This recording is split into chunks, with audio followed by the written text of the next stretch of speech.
déplace pas la borne ancienne que tes pères ont instituée. Non, mais c'est 22, Proverbe 22. Verset 28. Oui. Ah, 28, ma soeur, d'accord, pardon, Oui. autant pour moi. Ne déplace pas la borne. Ne déplace pas la borne ancienne que tes pères ont instituée. Voilà. Oui, Donc alors moi, ici, ne déplace pas la borne ancienne que tes pères ont posée. Voilà, dans le... Oui. oui, donc voilà, ici, Allô? De moi, c'est ne déplace Oui. pas, Allô?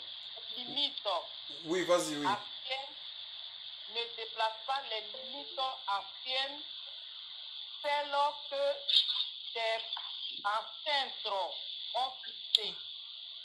Donc Oui, voilà, je donc suis dans ici, la version que ouais, nous ici, avons. écoutez, ici les questions, la borne c'est quoi? La borne c'est une pierre, hein. Donc pour les gens qui veulent avoir un titre foncier, parfois ils ont recours au service de cadastre. Donc on les dit bien évidemment de préparer, n'est-ce pas, ce qu'on appelle des bornes en fait, c'est des pierres ou des marques en fait qui servent de délimitation en fait pour délimiter un terrain, une maison, et ça sert de repère en fait. Alors, et ici l'écriture nous dit qu'il y a une borne en fait que les ancêtres ont posée, et il nous est formellement interdit de déplacer. Hein, ça veut dire on va déplacer quelque chose, c'est changer la place de la chose en fait. Par exemple, tu déplaces un meuble d'un coin à un autre. Et ici, nous demandons de ne pas déplacer. Et dans le cadre spirituel, dans le cadre de l'église, aujourd'hui, ça peut s'appliquer ce proverbe. Les anciens, ici, ce sont les prophètes, les apôtres, les évangélistes, les pasteurs ou les apôtres de l'agneau. Alléluia. Ils ont jeté ce qu'on appelle les bases. Ils ont jeté les bases de la construction de l'ecclésia, de l'assemblée. Dans le livre de Éphésiens, chapitre 2, verset 19, il nous est dit que l'église du Seigneur est bâtie, est fondée, est bâtie sur le fondement des apôtres. C'est-à-dire que ça se construit sur le fondement des apôtres. Et Jésus lui-même étant la pierre angulaire, c'est-à-dire la pierre qui porte, celle qui est censée porter l'édifice, parce que nous sommes un édifice en fait, un édifice spirituel. En même temps, on est des pierres en fait, hein, des pierres posées sur cette fondation, les uns sur les autres, collés par le ciment, unis par le ciment de l'amour. Gloire à Dieu. Donc, maintenant, si on déplace, d'accord, si on va au-delà des limites qui ont été posées, hein, l'apôtre Pierre, l'apôtre Jean va dire que nous ne pouvons pas aller au-delà des limites qui nous sont imposées par Dieu. Là, on est à 2 Corinthiens chapitre 10, verset 13. Donc, il y a des limites en fait, hein. On ne peut pas, même dans nos vies, dans les services que nous avons reçus, il y a des choses qu'on est appelé à ne pas faire en fait. On ne doit pas à faire des choses que Dieu ne nous a jamais commandées. Il ne nous suivra pas. Parce que en fait, tout est fait d'avance. Les œuvres sont préparées d'avance. Nous devons tout simplement aligner notre vie à la volonté de Dieu pour rentrer dans les projets que Dieu a pour chacune de nos vies. Mais quand nous regardons aujourd'hui, l'Écriture nous demande de ne pas déplacer la borne ancienne que les pères de la foi ont posée. Ça veut dire que nous sommes appelés à construire dans les limites que ces pères-là, les apôtres de Jésus, ont fixées. Ils ont donné les doctrines en fait. Ce sont les doctrines. Quand on parle de bornes là, ce sont des bornes doctrinales. Donc on ne peut pas apporter un autre évangile. Et il nous est dit que même si c'est un être de lumière, dans le livre de, je crois, Galates chapitre 1 au verset 8, même si c'est un ange, et là ce sont des êtres de lumière, qui viendraient à nous apporter une autre révélation qui est contraire à la parole de Dieu, qu'il soit anathème, maudit, dont on ne peut pas suivre. Alléluia. Parce que Satan lui se déguise en ange de lumière. On ne peut pas nous apporter un autre évangile qui est contraire à l'évangile qu'a prêché les apôtres de Jésus. On ne peut pas nous apporter un autre enseignement qui est contraire à ce que les apôtres ont prêché. On ne peut pas nous donner d'autres doctrines qui ne se retrouvent pas dans la Bible. Voilà maintenant, il est dit dans le livre de Proverbes, quand je lis le livre de Deutéronome 28, ça parle, ce livre-là, ce chapitre-là traite la malédiction et la bénédiction en fait. Les premiers versets, hein, à partir du premier verset au verset 15, ça dit si tu obéis, voilà ce que je veux faire dans ta vie, voilà. Tu seras béni dans les champs, tu seras béni dans les villes, à l'aller, au retour, dans les voies, donc tu seras béni en fait. Mais si tu n'obéis pas, voilà les malédictions qui vont s'attacher à ta vie. Et parmi ces malédictions, il est parlé des maladies. Dieu parle de frapper même des maladies qui ne sont pas écrites dans ce livre pour ceux qui n'obéissent pas. Y compris le coronavirus n'est pas écrit dans les Écritures. Mais Dieu parle de frapper des fléaux qui ne sont même pas écrits dans les Écritures. L'Église, je crois que ces temps-ci doivent amener l'Église aujourd'hui à se repositionner, à revoir son mode de fonctionnement. Le disciple ne peut pas être plus grand que le maître. D'accord? Je crois qu'aujourd'hui, Dieu continue à susciter les ministères apostoliques, prophétiques, pastorales, tout ce que vous voulez, doctoral. D'accord? Mais ces gens-là, ils sont tout simplement là pour... on appelle ça des gardiens des doctrines qui ont été déjà posées par les apôtres de l'église naissante. Donc, ils ne peuvent pas apporter, mettre en place d'autres doctrines. Ils sont seulement là pour veiller à ce que qu'on ne sorte pas des principes qui ont été établis par les anciens.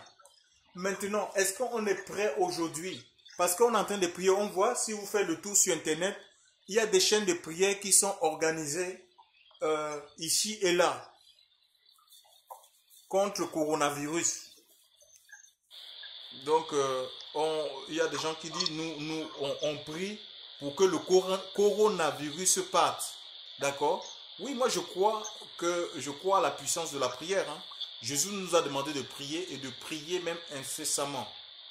D'accord? Mais je crois aussi que quand il y a des situations de crise, il faut qu'on s'interroge, qu'on demande à Dieu, Seigneur, pourquoi tu permets cette situation? Il y a dans la Bible, par exemple, je prends le fils de Salomon, celui qui a succédé Salomon au trône. Je ne sais pas, son nom m'échappe. Ah, il s'appelait Roboam. Roboam avait abandonné Dieu. Alors qu'est-ce qu'il a fait? Pharaon est entré en guerre avec lui et les boucliers de rein, des boucliers d'or. Il y avait 200 boucliers d'or que son père avait fabriqués et c'était dans la maison, dans le temple, parce qu'autrefois il y avait un temple physique. Ce pharaon-là a pris ces boucliers en fait. Il les a emmenés en Égypte. Et qu'a fait Roboam? Roboam les a remplacés.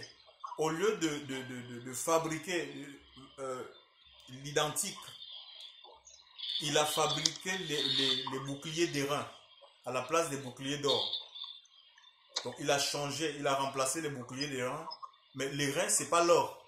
D'accord? On veut de l'or. L'or, c'est la nature de Dieu. Il a remplacé l'or en airain. Il y a un roi dans la Bible, ça c'est dans le livre de 2 Rois 16, verset 10 à 16. Ce roi s'appelait, il s'appelait, je crois, le Osias. Alors, qu'est-ce qu'il a fait? Il a été influencé par... il est allé en Assyrie, hein, plus précisément la capitale Damas. Et il a été influencé par l'autel de ces gens-là. Ces gens-là, ils offraient à des divinités païennes. Donc, il a vu un autel et il a été influencé. Il est revenu et il a demandé à ce que les sacrificateurs reproduisent l'identique. C'est-à-dire qu'il a remplacé l'autel de rein que Moïse avait reçu pour offrir des sacrifices dans c'était le tabernacle. Et plus tard, ils vont construire le temple. Il va remplacer cet autel par un autel païen. Tu vois, un autel qu'on offrait des animaux à des dieux païens. D'accord? Dans le temple. Donc aujourd'hui, je crois que c'est le même principe. On veut voir la gloire de Dieu. On veut voir les miracles. On veut voir Dieu agir, opérer. On veut voir Dieu dans une nouvelle manifestation. Mais est-ce qu'on est prêt? Oui, face à quoi? Est-ce qu'on est prêt aujourd'hui au changement? Est-ce qu'on est prêt? Regardez, est-ce que l'Église ne s'est pas fourvoyée? L'Église n'a pas abandonné le chemin du Seigneur. Jésus est le chemin, il est la vérité, il est la vie. Si Jésus venait aujourd'hui, je pense qu'il aurait et rentre dans ce qu'on appelle nos bâtiments, ce qu'on appelle églises là, les églises briques, les temples. Et quelle serait sa réaction? Chers frères et sœurs, par rapport à tout ce qu'il y a, on voit si vous rentrez dans les bâtiments qu'on dit être église, on trouve des bibliothèques, on trouve des vidéos, comme à Mulhouse. La Mulhouse qui a été infectée par le coronavirus, alors qu'ils étaient dans un programme de prière. Ceux qui ne le savent pas, il y a des salles qui sont dédiées pour les jeux, les games vidéo. À l'intérieur, c'est pas quelque chose que je suis en train je n'ai rien contre le pasteur de cette assemblée. Il y a une émission 7 à 8, ces gens-là ils sont passés à 7 à 8, on a montré comment les jeunes, ils ont des salles où les jeunes ils jouent aux games vidéo. C'est comme ça qu'ils c'est servent des games vidéo pour attirer la jeunesse. Mais ça veut dire que le Saint-Esprit qui a été donné pour convaincre les gens de péché, de justice et jugement, n'a pas la force de convaincre les jeunes pour abandonner le monde et suivre Jésus. C'est une interrogation. Est-ce qu'on est prêt à sortir des vidéos? Moi-même, j'ai été dans une assemblée ici, le tabernacle. D'accord? J'ai été tabernacle, j'étais comme le numéro 2 dans cette assemblée. Je m'occupais du département de l'évangélisation, sans aller à Mulhouse.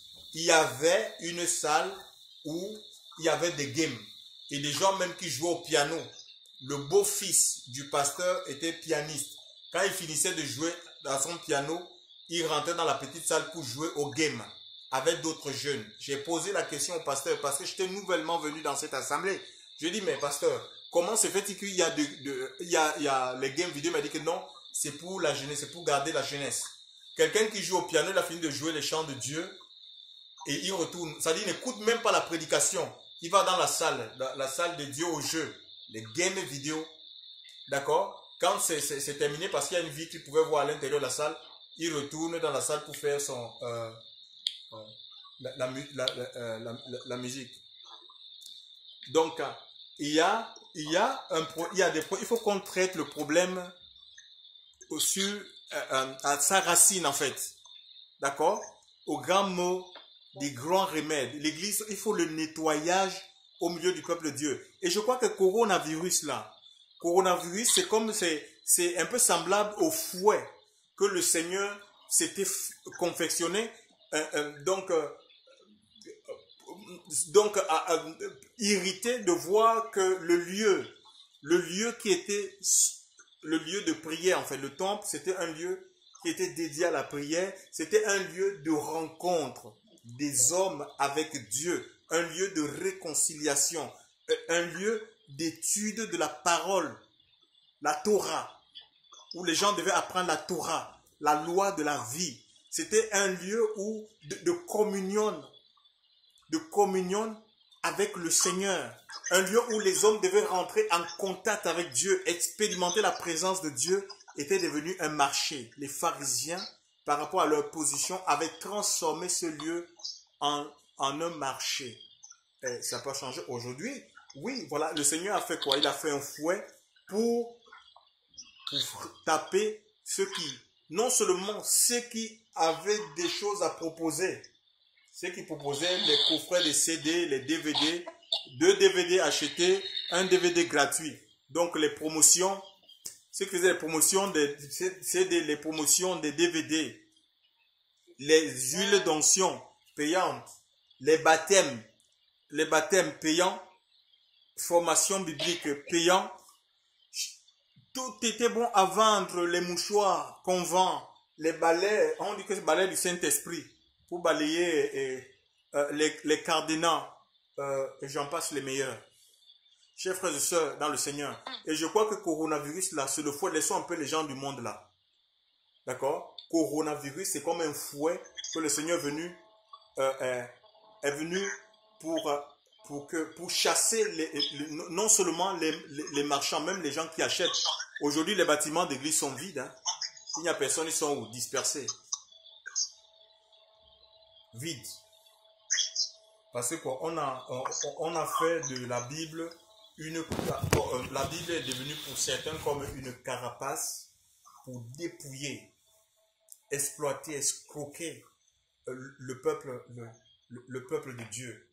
Donc, si on se réclame être de Jésus, nous devons suivre ses pas. Parce que le disciple ne peut pas être plus grand que le maître, ou même l'apôtre ne peut pas être plus grand que celui qui l'a envoyé.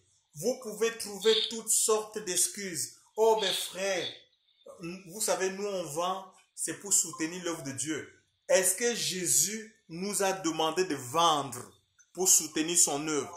Vous nous présentez le Christ comme étant celui qui a Dieu comme étant celui qui a l'or et l'argent. Comment quelqu'un qui a l'or et l'argent, vous dites être mandaté par le Seigneur, il va vous demander de faire le commerce, pour pouvoir faire son œuvre?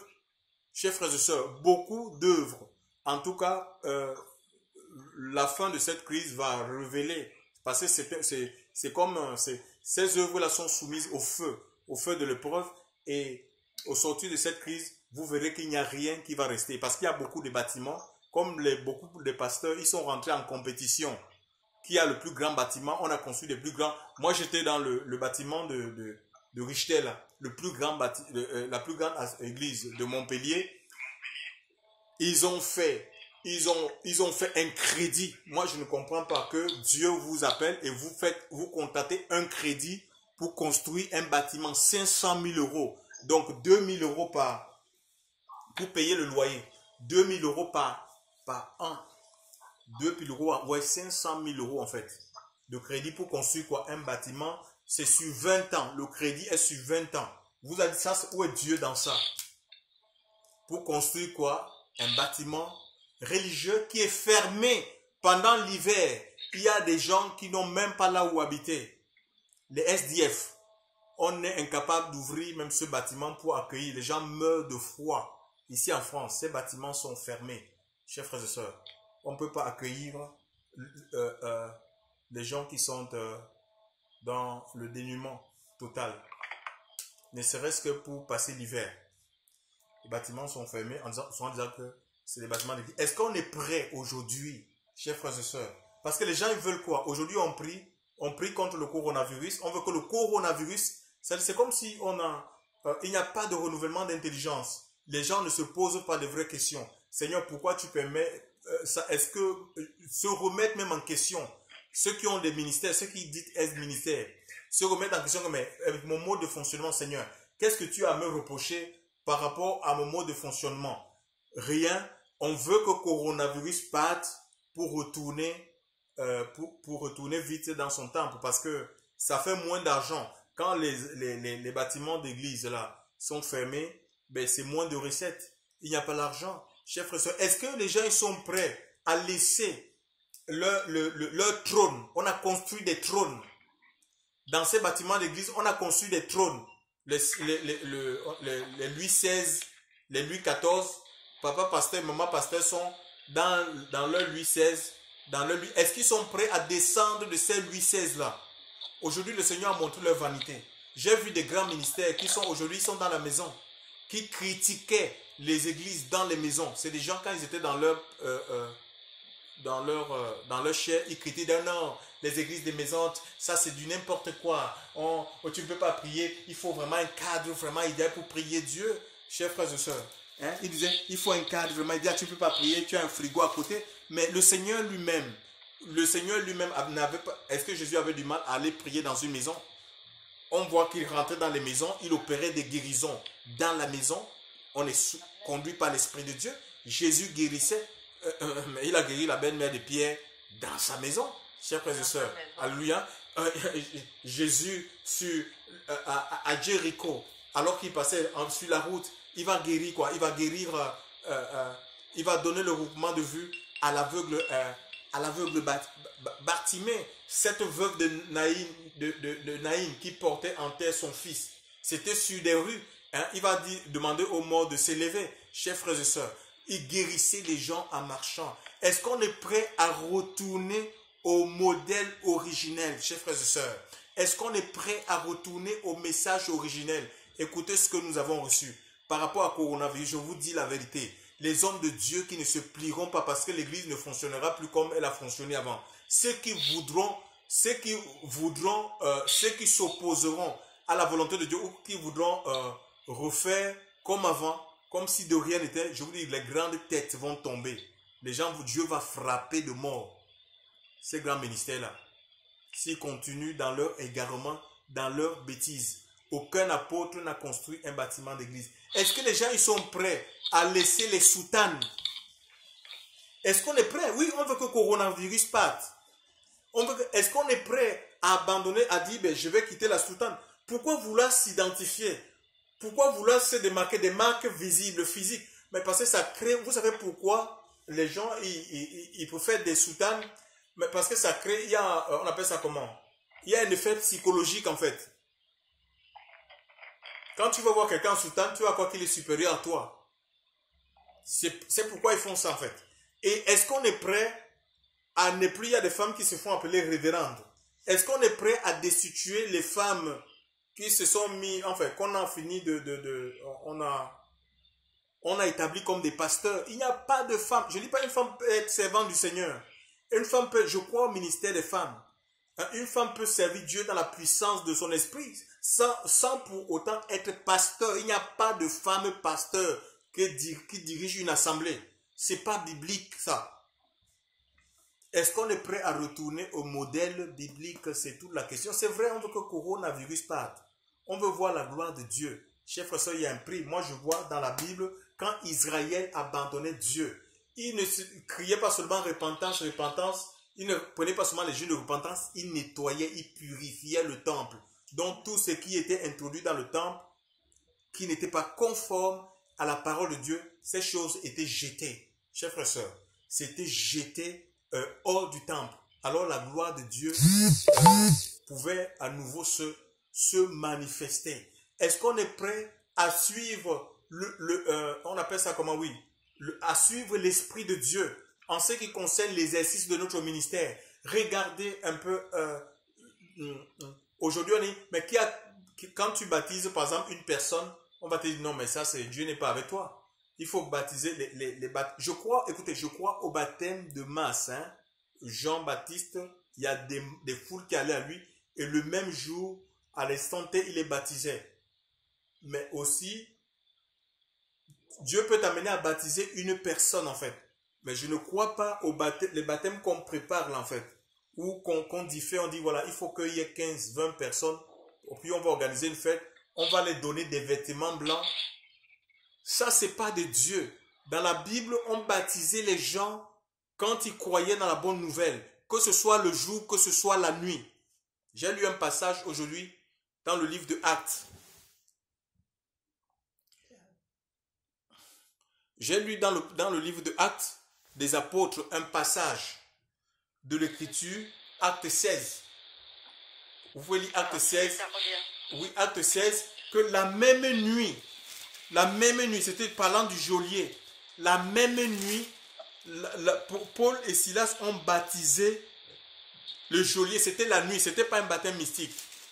La nuit, il a baptisé le geôlier ainsi que toute sa famille. D'accord? L'évangéliste Philippe, dans Acte 8, a baptisé l'eunuque éthiopien. C'était le même jour. Il dit, si tu crois, cela est possible, il dit que je le crois, voici de l'eau. Qu'est-ce qui empêche que je sois baptisé? Et il est descendu avec l'eunuque. Le même jour, on n'a pas. Est-ce qu'on est prêt à abandonner les cours de baptême? On veut donner les gens les cours de baptême. Qui a donné les cours de baptême dans la Bible? Les gens y croient et puis on les forme, on les enseigne la parole de Dieu. Il a laissé cet homme partir. Quand on demande aux gens, il y a des pasteurs, même si tu rencontres quelqu'un dans la rue qui est malade, au lieu de prier, d'exercer la foi sur la personne, non, on dit, bon, on te donne rendez-vous. On a fini de faire des journées de prière en fait. On a des journées où on prie sur les malades. Est-ce qu'on est prêt à sortir de ce mode de fonctionnement qui est mécanique, qui n'est pas, c'est pas biblique. C'est pas biblique, c'est mécanique. Un fonctionnement humain. Est-ce qu'on est prêt à sortir de ces fonctionnements? Donc, coronavirus, c'est là pour nous demander à revoir notre façon de travailler, à revoir notre façon de faire, qu'on essaie de comparer comment les apôtres de l'agneau ont travaillé, parce que c'est eux qui sont comme notre modèle. Ils sont notre modèle à suivre. Hein. Et on ne peut pas poser. L'apôtre Paul dit qu'on ne peut pas poser un autre. De toute façon, on ne peut pas poser un autre fondement. On peut trouver toutes les excuses qu'on veut. Oh non, mais vous savez, il faut suivre la modernité. Il y a quelqu'un qui me l'a dit un jour. Il me dit il faut suivre la modernité. L'église doit être moderne, mais la Bible nous demande de ne pas nous conformer. Est-ce que Dieu a changé? La parole de Dieu reste la même. On ne doit pas se conformer au siècle présent. Chers frères et sœurs, on n'est pas en compétition avec une religion quelconque. Hein? Comme les catholiques ont des grands baptismes, il faut aussi que nous ayons des grands baptismes. C'est pas vrai. Comment on va faire pour contenir? Voilà les questions que je reçois souvent. Comment on va faire pour, si on a 400 personnes, est-ce qu'on est obligé de se retrouver tous 400 personnes? Chers frères et sœurs, l'église se vivait, c'était des petits groupes, hein, des églises dans les maisons. Hein, donc parce que l'objectif c'est de former des disciples, d'accord? Un disciple formé qui est le disciple accompli, il est comme le maître en fait. Il faut qu'on forme les disciples. Alors, donc ça veut dire que même on n'a pas besoin d'être un ministère, d'accord? On n'a pas besoin d'être ministère pour prêcher la parole de Dieu. On n'a pas besoin d'être ministère pour imposer les mains aux malades. J'ai dit bien disciple. Nous voyons dans le livre de Actes chapitre 9, Ananias était un disciple. D'accord? Il était à l'écoute de l'Esprit de Dieu. Dieu lui dira, voilà, il y a dans une maison, la maison de Judas, va dans la rue qu'on appelle à droite, il y a l'apôtre Paul qui sera plus tard, enfin Saul. Il t'a vu en vision lui imposant les mains pour qu'il recouvre la vue. Et ce disciple a écouté la voix de Dieu. Il est allé et il a imposé les mains. Le disciple a imposé les mains à Paul. Paul, les écailles sont tombées. Il a été rempli de l'esprit. Et ce disciple-là l'a baptisé. Aujourd'hui, mais non, le baptême, c'est le pasteur qui doit baptiser. Ce n'est pas dans la Bible, mes amis. Jean 4,4, on voit que ce sont les disciples qui baptisaient. Si je suis disciple, ça veut dire qu'il y a une possibilité, une personne qui croit. Que ce soit le jour, que ce soit la nuit, il n'y a pas besoin de cérémonie. Alléluia. On baptise cette personne et l'Esprit de Dieu. Si cette personne est née de l'Esprit de Dieu, cette âme ne se perdra pas. Le Seigneur saura conduire cette âme, chers frères et sœurs. D'accord? Cette âme ne se perdra pas. Donc, il faut qu'on retourne à la Pentecôte. C'est comme ça qu'on retourne de tout notre cœur. Et s'il y a des choses qu'on a fini de rajouter dans notre façon de fonctionner, qui n'est pas dans la Bible, qu'on mette tout ça de côté et qu'on laisse libre cours à l'Esprit de Dieu. C'est l'Esprit de Dieu qui organise l'Église. Ce n'est pas la propriété d'un homme. L'Église n'appartient pas à une famille. Hein, où on va dire, c'est pas un héritage où je veux préparer ma succession. La plupart des hommes de Dieu, soit ils préparent leur femme, soit ils préparent leur fils pour la succession. Tu vois, c'est pas un héritage qui a travaillé comme ça. C'est pas le fils Jean-Baptiste n'a pas été remplacé par un membre de sa famille dans son ministère. Même Jésus lui-même, Jésus a pris des gens qui n'appartenaient même pas à sa famille. L'apôtre Paul n'a pas, après sa vie, n'a pas donné... le ministère de Christ n'est pas transmissible, mes amis. On peut te faire ce cinéma-là où on va t'imposer les mains, mais t'es vide, personne ne peut te donner l'onction. D'accord? L'onction vient de Dieu. C'est Dieu qui établit. Hein? Et l'Esprit de Dieu distribue les dons, les charismes comme il veut, pas comme nous voulons. Alléluia. Et les choix du Seigneur sont souvent contradictoires et arbitraires. Parce que Dieu ne fonctionne pas à la manière des hommes. Donc il faut que l'Église revoie, repense son mode de fonctionnement. Chers frères et sœurs, est-ce que nous n'avons pas déplacé la borne? Si on va au-delà, mais il ne peut pas avoir de protection en fait. Parce que nous sommes comme des rebelles en fait. Nous sommes dans la rébellion, nous sommes dans la dissidence. On doit dépendre de Dieu. Peu importe qui nous sommes, tu dois dépendre. Tu ne suis pas tes intérêts. Il y a des pressions. Beaucoup d'hommes sont tombés à cause des pressions. Parce que quand Dieu te donne une position, un ministère de position, je vous assure, il y a des pressions. Il y a des gens qui vont t'entourer, ils vont te proposer des choses, mais c'est pour leur intérêt en fait. Si tu ne fais pas attention, tu peux t'égarer. Donc il faut que tu sois sensible à la voix de l'esprit. Ce n'est pas tout ce que les gens qui peuvent te proposer. Ici, certains, c'est de manière inconsciente. On va te dire, oui, tu peux faire, tu peux vendre, tu peux écrire, tu vends. Mais il faut que tu te refais à la parole de Dieu. Est-ce que Jésus a vendu les écrits? Les séminaires, est-ce qu'on est prêt à laisser les séminaires payants? Les concerts, des gens qui ont reçu le don de louange, d'adoration, est-ce qu'ils sont prêts? Aujourd'hui, ils sont où? Coronavirus va faire des chômeurs. Hein?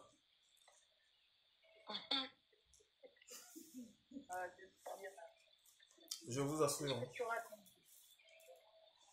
Ça va être triste, ça va être triste. Hélas.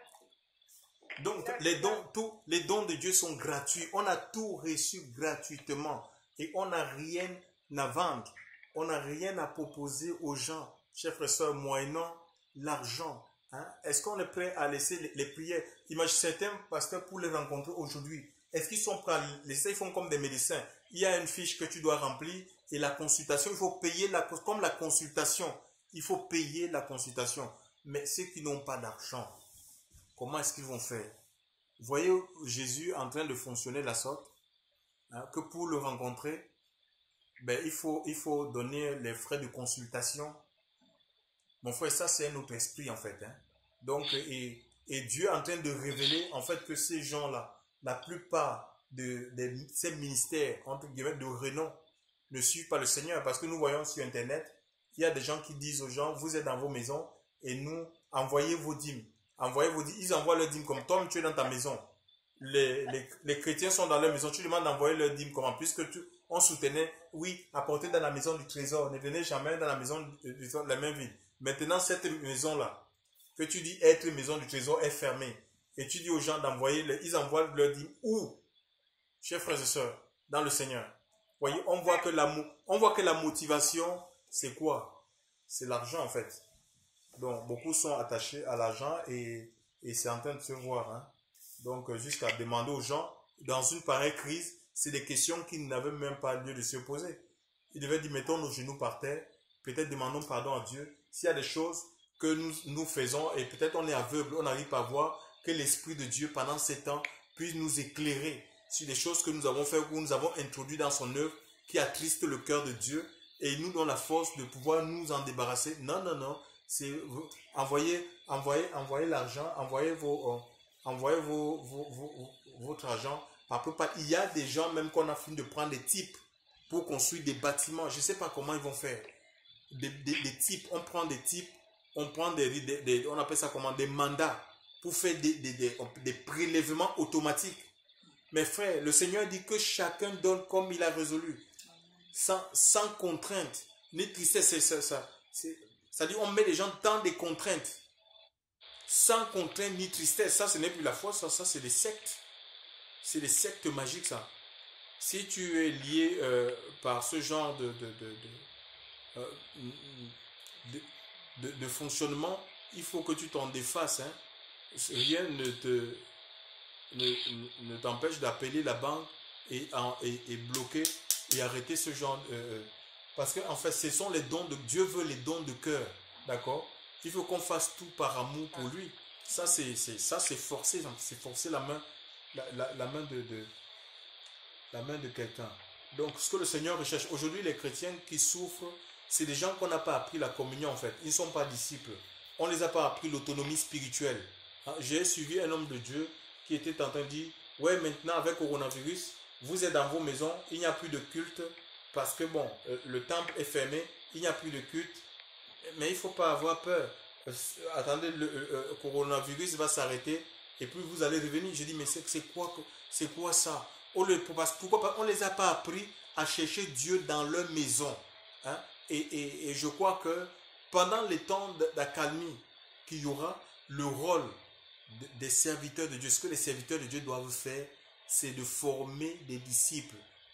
Parce que si on est spirituellement équipé, on n'aura pas besoin, on ne sera pas déboussolé, on ne sera pas désorienté, on saura ce qu'il faut faire.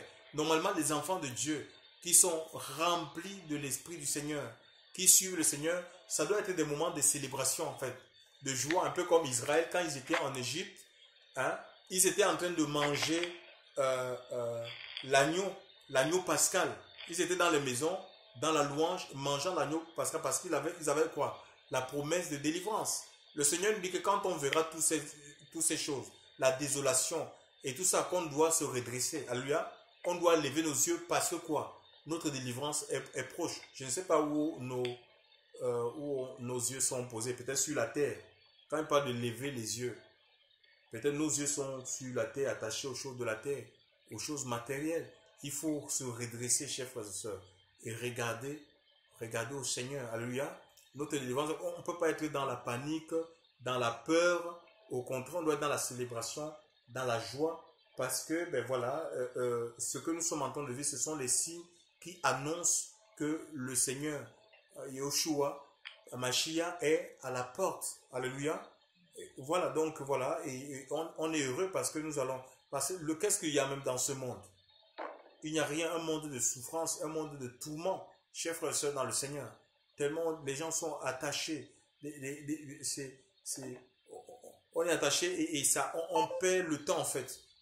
On perd le temps. Il y a des choses que Dieu veut bâtir dans nos vies, dans nos cœurs, et ces choses sont retardées parce que on ne donne pas la possibilité au Seigneur d'agir. On ne peut être efficace, je vous assure, dans l'œuvre de Dieu, dans le service que Dieu nous a donné. Ça peut être la prière. Hein. Mon ami, tu pries sous l'inspiration de l'Esprit. Ça coule comme de l'eau. Les fleuves d'eau vive couleront. Hein. Donc, on ne peut être heureux que dans ce que Dieu, dans ce à quoi Dieu nous a appelés. Mais ça doit grandir en fait. Ça doit grandir, mais c'est à nous de nous ouvrir totalement à Dieu pour que l'œuvre de Dieu, les choses surnaturelles deviennent naturelles en fait. On a plus de facilité à exprimer ce que le Seigneur a déposé dans notre cœur. Donc on doit revoir notre système. Il y a des enfants de Dieu que des pasteurs ont fait déménager sous prétexte qu'ils vont les suivre. C'est pas biblique ça. C'est l'Esprit de Dieu qui doit nous amener à déménager. C'est pas un pasteur. On ne suit pas un pasteur. On suit le Seigneur. On suit la voix du Saint-Esprit. Il vous conduira dans toute la vérité. C'est une des missions de l'Esprit de Dieu. Il nous convainc aussi des choix, des décisions que nous prenons, chers frères et sœurs, dans le Seigneur. L'Église doit retourner dans la simplicité des choses de Dieu. Je disais maintenant, si les gens sont formés, si on forme des disciples, en fait, parce qu'on a formé des fans, les fans d'un homme, les gens sont dans l'idolâtrie. Si on forme les disciples, et d'autres disciples vont former à leur tour d'autres disciples. Donc, un disciple, c'est quelqu'un qui a guéri, il est capable de reproduire la vie du maître, il va former les gens dans le but de les rendre autonomes et ceux qui sont formés vont produire aussi d'autres disciples et c'est comme ça que l'œuvre de Dieu grandit. Mais comme nous, on veut contrôler les âmes. C'est ça, c'est une lutte. On veut contrôler les âmes. Ça fait que on a peur de si on révèle aux gens que allez à Dieu, cherchez Dieu par vous-même, prenez des temps de jeûne et de prière. Ah non, mais ça ne nous arrange pas parce qu'on sait que si ces gens-là deviennent matures, ils ne dépendront plus. Ils ne dépendront plus de nous. Mais le Seigneur veut qu'on dépende de lui et non d'une personne. Et c'est même pas vrai parce que les gens, on sera toujours reconnaissant en fait, vis-à-vis de la personne à qui Dieu est passé pour nous faire du bien. C'est complètement faux. C'est Satan qui met ses idées dans la tête des gens et c'est même un tort parce que imaginez en Israël, il y a eu la guerre, les Philistins s'étaient levés contre Israël et il s'est retrouvé que Saül, le premier roi d'Israël et son fils, les seuls avaient des armes en fait. Tout le peuple, personne n'avait une arme. D'accord? Et imaginez un peu que même dans une armée, parce que l'église c'est une armée, que on nous prive, que ceux qui sont censés nous former, les formateurs nous privent des armes en fait. Ils ne nous donnent pas des armes, ils nous empêchent de nous servir des armes que Dieu a mis à notre disposition. Mais c'est terrible, c'est la catastrophe. Avoir le fonctionnement des églises de maison, c'est pas quelque chose qui se fait en un clin d'œil, c'est pas cette crise. Si les gens n'ont pas déjà l'habitude de prier, de se retrouver dans la maison, c'est un exercice qui n'est pas, mais qui prend du temps en fait. Nous, on est passé par là quand je suis sorti du système religieux, mais ce n'était pas évident de prier dans la maison, je ne comprenais pas. Il a fallu que je me dise, mais oui, mais c'est vous êtes l'église. Moi, j'avais dit, il faut que je cherche une église. Il me dit, mais vous êtes l'église. Et les églises, c'était dans les maisons. Dans les maisons, mais ça a pris du temps qu'aujourd'hui, ça ne nous... écoute, on sait que là où d'autres trois sont assemblés, nous, on prie le Seigneur. Ça peut être en plein air. Donc, ça devient un style de vie, en fait, quoi. Donc, c'est ce que le Seigneur veut. Dieu veut des gens qui lui appartiennent. Si les gens sont remplis de l'Esprit de Dieu, parce que Dieu ne vit pas dans un temple qui est fait de main d'homme. Acte 17, 24. Il n'habite pas dans les temples physiques. C'est nous qui transportons Dieu. Alléluia.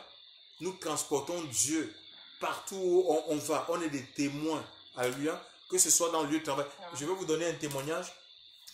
Dans mon lieu de travail, j'ai une collègue donc on l'a affectée dans notre département parce que actuellement là, avec la crise, on subit la crise vraiment de plein fouet.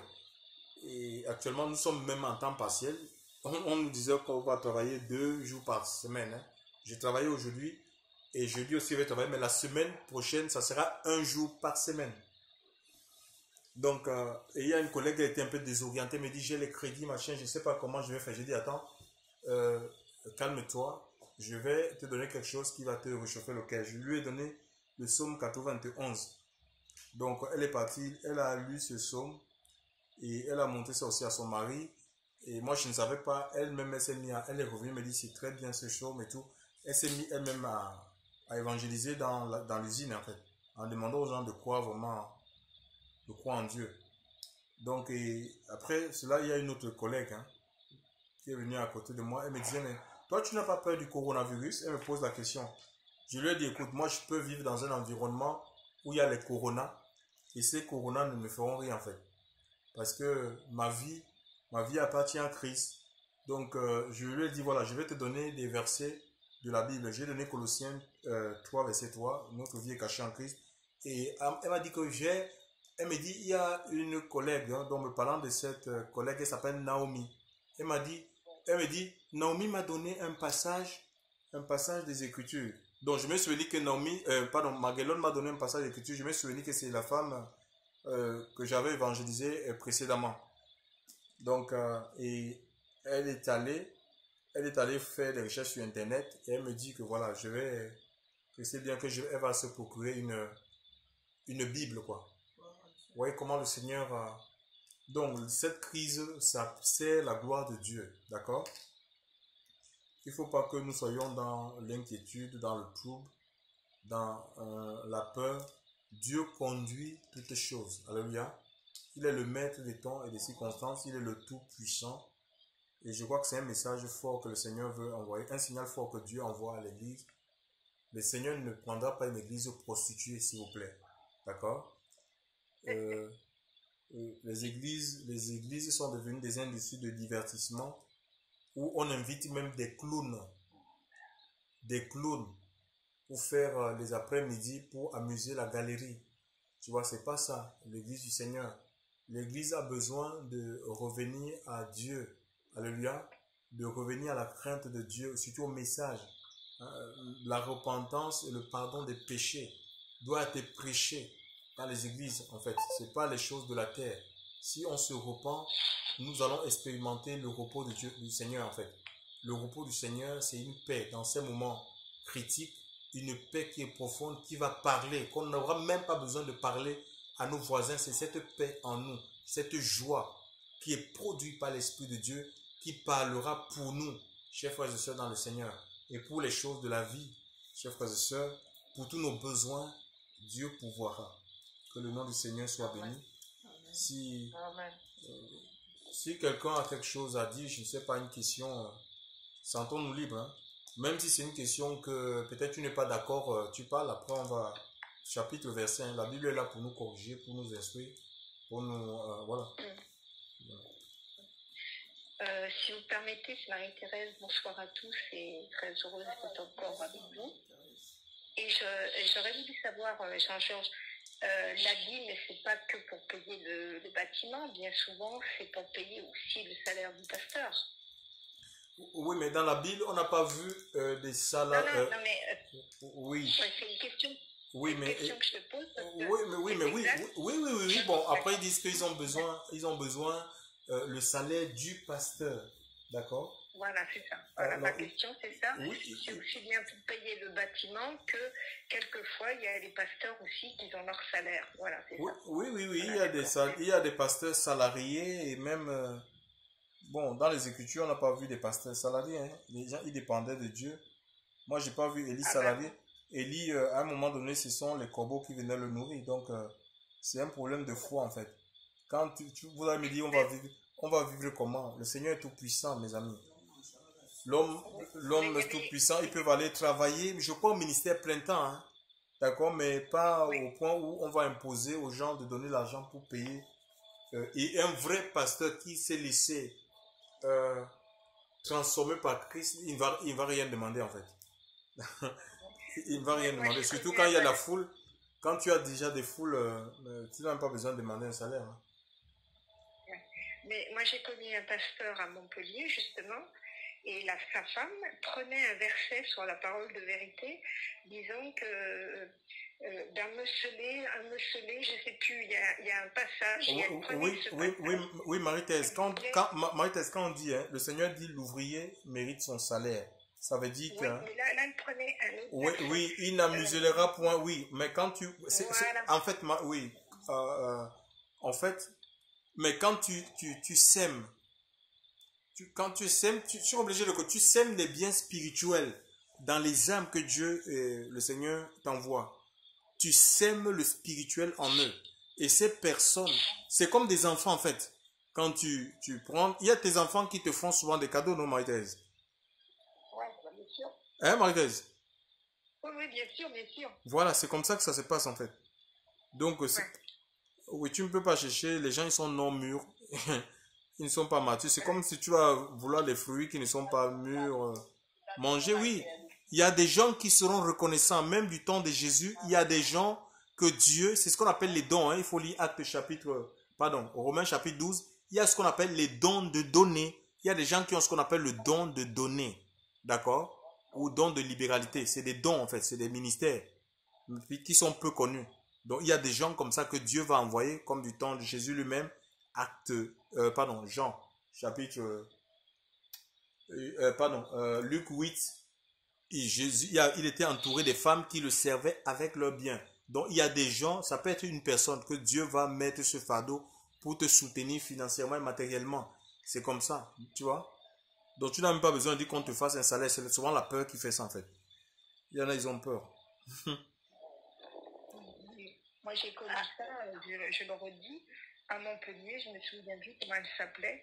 C'était un pasteur et sa femme.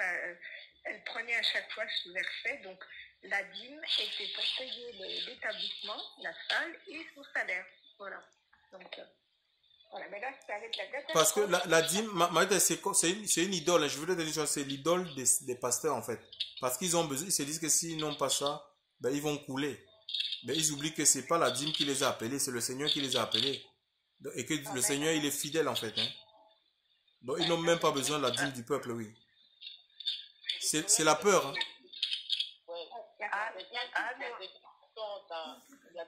Allô? Allô? Oui. Oui, c'est Rosalie. Marie-Thérèse, je voulais te dire que il y a aussi Paul qui dit j'ai travaillé fort pour s'ouvrir à mes besoins et que je n'ai pas attendu que je vous évangélisais et je n'attendais rien de vous. Il dit même que Elohim est témoin. Je n'ai rien pris de vous, mais je travaillais dur pour s'ouvrir à mes besoins. Amen. Oui. Donc, ça veut dire que tous ces pasteurs-là, je crois que leur salaire, c'est le royaume des cieux. C'est pour ça que, voilà, je suis d'accord avec toi, Rosalie, et bonsoir, ça me fait plaisir de t'entendre. Oui. Mais c'est pour ça que je relevais, parce qu'aujourd'hui, malheureusement, tout va être mis à la lumière et il y aura le jugement d'Elohim à ce propos. Voilà, parce qu'autrefois, les gens étaient honnêtes, surtout à l'époque avec les apôtres. Mais aujourd'hui, c'est la débandade, c'est que l'argent, c'est maman, quoi. Voilà, donc et ça va être catastrophique pour ces gens-là, ça va tomber, quoi. Prions pour qu'ils se repentent. Voilà, parce qu'il y en a beaucoup qui vont se repentir, ils vont prendre conscience des événements, comme chacun de nous, quoi. Voilà. Soyez tous fortifiés, mes frères et sœurs. Et merci, Angela, je pense que tu as encore apporté. Merci. Ouais, vraiment.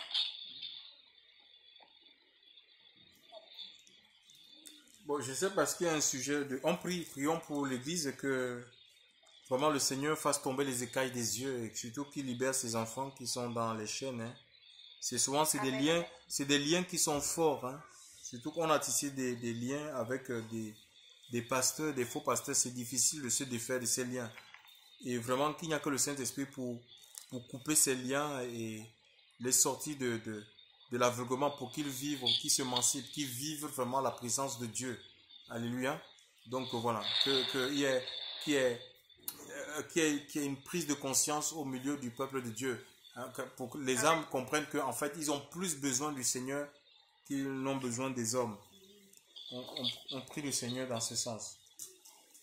Éternel mon Dieu et mon roi, nous prions pour la situation de l'Église, Seigneur.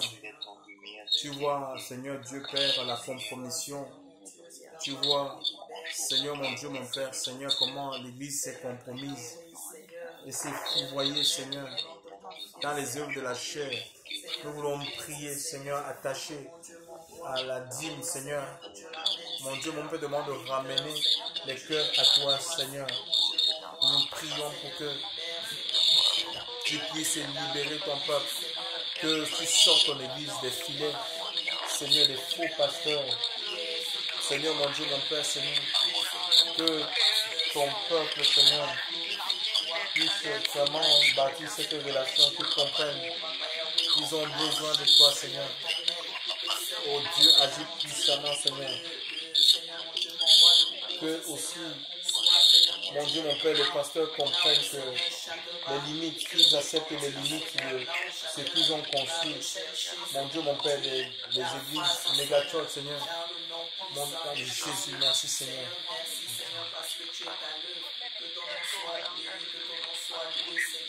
Merci de fortifier, Seigneur mon Dieu, mon roi. Oh Seigneur, nous appelle au reste de tes enfants, Seigneur mon Dieu. Continue à nous éclairer, continue, Père éternel, mon Dieu et mon roi, à nous enseigner, Seigneur. Parce que, Seigneur, nous avons besoin, Seigneur mon Dieu, de toi. Pendant, Seigneur mon Dieu, mon roi. Oh Seigneur, Seigneur, que toute la gloire te revienne, Père. Dans le nom puissant de Yeshua. Amen, amen. J'aimerais qu'on continue à prier. On va prier maintenant pour les pasteurs. Que le Seigneur les amène à une prise de conscience qui reconnaît les limites des églises, bâtiments en fait. Donc voilà, les bâtiments sont fermés. Aujourd'hui, il n'y a personne. Donc pour dire que ce n'est pas le bâtiment qui est l'église, ce sont les hommes. Ils doivent former. On a passé du temps à embellir les locaux. C'est des hommes qu'on doit orner de la présence de Dieu, de la parole du Seigneur, qu'on doit former, qui doit plus maintenant, que Dieu les amène maintenant à former les disciples en fait. Vraiment des disciples, des hommes forts, des hommes aguerris, qui sont capables de se prendre en charge eux-mêmes. Tu vois, qui n'ont pas besoin forcément qu'il y ait quelqu'un qui doit leur dire ce qu'ils doivent faire. Alléluia. Et c'est ce que l'apôtre Paul a fait. Hein. Donc, quand il a envoyé Timothée, il a laissé Timothée. Et 3 ans, c'est suffisant pour former vraiment un disciple du Seigneur. Il dit, le Seigneur te donnera l'intelligence en toutes choses. C'est le Saint-Esprit qui nous conduit. Et c'est un problème, parfois, il y a un problème de confiance. On oublie que l'esprit qui m'anime, c'est le même esprit qui habite la personne. Celui qui m'a appelé, c'est la même personne qui a appelé le frère qui est à côté de moi. Donc, on va prier vraiment que Dieu puisse aider ces hommes de Dieu là vraiment à refonder leur façon de faire en profondeur. Nous prions le Seigneur. Éternel, mon Dieu, mon roi. Nous prions, Seigneur, pour ces hommes de Dieu. Je vais prier pour Ivan Castanou, Seigneur. Je vais prier pour Mamadou Karamberi, Seigneur. Je vais prier pour Marcelo Tunasi, Seigneur.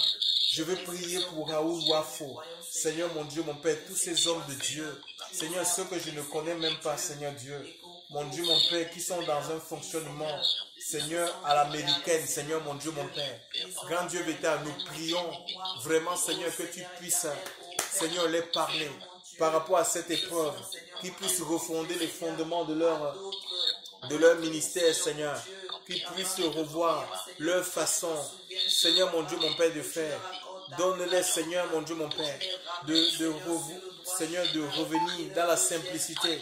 Seigneur, qui revoit comment tu as fonctionné, comment tu as marché, comment les apôtres ont fonctionné. Seigneur, dans la simplicité, dans l'effacement.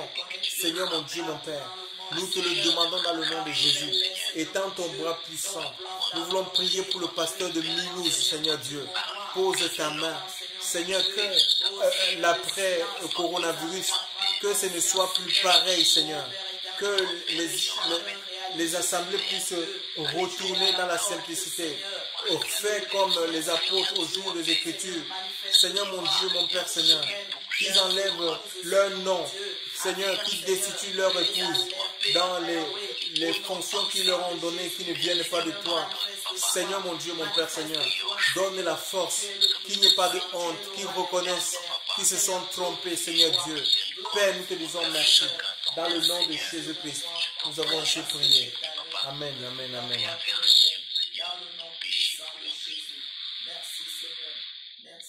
Amen, amen, Jésus. Amen. Merci. Je voudrais qu'on prie pour tous ceux-là qui sont seuls pendant ces moments pendant ce moment, vraiment que le Seigneur soutienne, que le Seigneur fortifie chacun d'entre nous. Au nom puissant de Jésus, nous sommes en prière. Seigneur, nous voulons prier pour toutes les personnes qui sont seules. Seigneur, mon Dieu, mon Père, pendant ce moment de confinement, Seigneur, mon Dieu, mon Père, tu es notre force, tu es notre soutien, Papa. Seigneur, nous te prions, Seigneur, mon Dieu, de visiter, Seigneur, tous ces bien-aimés, Seigneur, que tu leur accordes, Seigneur, mon Dieu, mon roi. Seigneur éternel, la grâce, Seigneur, de rester à tes pieds, Seigneur. Donne-les de rester à tes pieds, de rechercher ta face, de ne pas avoir peur, Seigneur Dieu, d'avoir foi en toi, dans ta parole, tes promesses. Tu nous promets, Seigneur, qui remémore tes promesses, Seigneur Dieu. Tu nous promets d'être avec nous tous les jours. Seigneur, mon Dieu, mon Père, Seigneur. Nous te disons merci pour tout ce que tu fais, Seigneur. Que ton nom soit béni pour tout ce que tu fais. Dans le puissant nom de Jésus, nous avons ainsi prié. Amen, Seigneur. Merci. Alléluia. Gloire à toi, Seigneur. Merci, Papa Yahweh. Merci. Demandons au Seigneur de continuer à poser Seigneur dans la vie de nos bien-aimés qui sont malades. Que Dieu vraiment les restaure. Nous allons penser à Lydia, à tous ceux-là qui souffrent dans leur chair. Vraiment que le Seigneur les restaure. Au nom de Jésus. Amen. Merci, Seigneur, nous voulons prier pour tous ceux qui sont Papa malades. Yahweh, Seigneur, nous voulons Ceux qui te sont confier, atteints dans leur Seigneur, corps, Seigneur. pour ceux-là qui sont malades, Ceux qui Seigneur, souffrent mon dans le Dieu, mon silence, roi. Seigneur Oh Dieu. Seigneur, tu les Nous connais tous, prions, Seigneur, mon Seigneur, que Dieu. tu étendes ton Oui, bras Seigneur puissant. éternel. Nous Viens, prions Seigneur, que mon tu Dieu, te mon manifestes roi. puissamment dans leur Manifeste vie. ta gloire, Seigneur. Nous prions Toi que qui tu es le manifestes ta Dieu gloire, qui Seigneur. guérit. Seigneur, mon Dieu et Tu mon roi. guéris, Seigneur. Que tu guéris, Seigneur, Dans le mon nom Dieu, de mon roi. Jésus-Christ. Tes enfants, Seigneur, tu les Mon connais Dieu et tous, mon roi, Seigneur. Seigneur, nous te disons Chacun merci, par son Seigneur. nom, Papa Yahweh. Merci pour tout ce que tu Seigneur, de fais, les Seigneur. visiter, Seigneur. De Sois béni pour consumer, tout ce que tu Seigneur, mon fais, Dieu, Seigneur. la Tu maladie, Seigneur, consumes mon la Dieu, mon roi. maladie. Oh Seigneur Tu éternel, brises la puissance de la maladie. manifeste-toi, Père. Seigneur, nous te disons merci, Manifeste-toi. Seigneur. Tu n'as pas changé, Parce que tu Seigneur. as agi. Tu es le même hier, aujourd'hui, Parce que tu te éternellement. glorifies, Seigneur. Nous bénissons Au ton puissant nom de Seigneur. Jésus-Christ. Nous te disons merci, Nous avons ainsi prié. Seigneur, pour ce que tu Amen, as fait. amen, amen, Dans le amen. nom puissant de Jésus. Merci, Père. Amen, Seigneur. Merci, Jésus. Merci. Oh, Rabakashi, Rabakashi. Alléluia, Seigneur. Merci, Papa. Tu es vivant, Père. Merci. Merci, Père. Donc, je n'ai pas eu l'occasion de vous présenter le frère qui nous a rejoint entre-temps. Il s'appelle Dylan et c'est dans la région de Montpellier qu'il évolue. Donc, c'est un frère vraiment qui a